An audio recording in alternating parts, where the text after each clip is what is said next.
From the 1011 Now streaming studio, this is The Night Beat.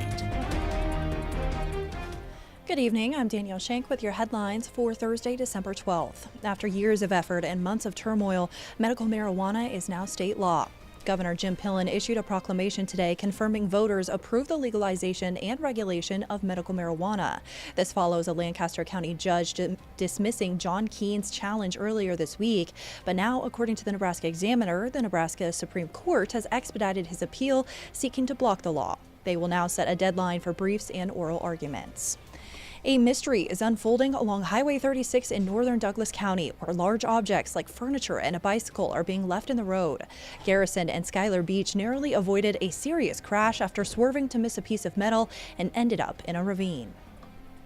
Where we hit the guardrail, if we would have went over just a little bit over, the cables probably could have came right through the windshield, which is really scary to think about because that could have just went right through us.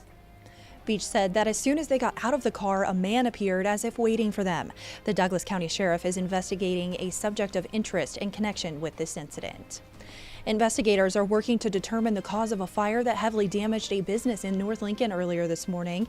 Lincoln Fire and Rescue responded to the blaze near 20th and Holdridge around 4 a.m. Officials say the fire, mostly contained to an auto shop, reached temperatures up to 400 degrees at one point. No injuries were reported, and the fire caused an estimated $150,000 in damage. In lighter news, staying at home has been a luxury for the Huskers, allowing them to stick to their routine. Now they feel ready for the Sweet 16 matchup against Dayton, but know as the competition heightens, the margins for error become more minuscule. The margins are a little bit narrower because if you have an off night, then as John Baylor says, you have more time for finals. So we're hoping we don't have any time for finals, but I think our team's done an awesome job of that this year, of bringing it every night.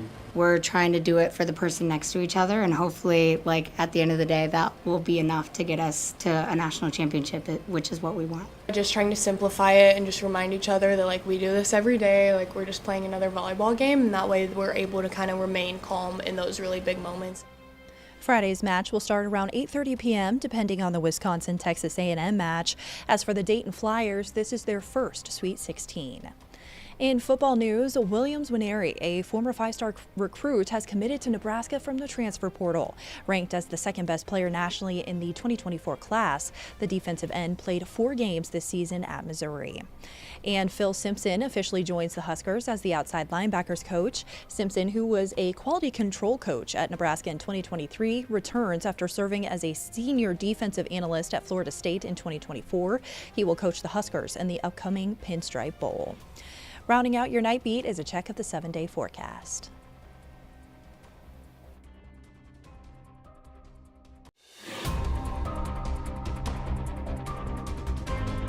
You've been listening to The Night Beat. Watch, listen, and stream on the 1011 app on YouTube or wherever you get your podcasts.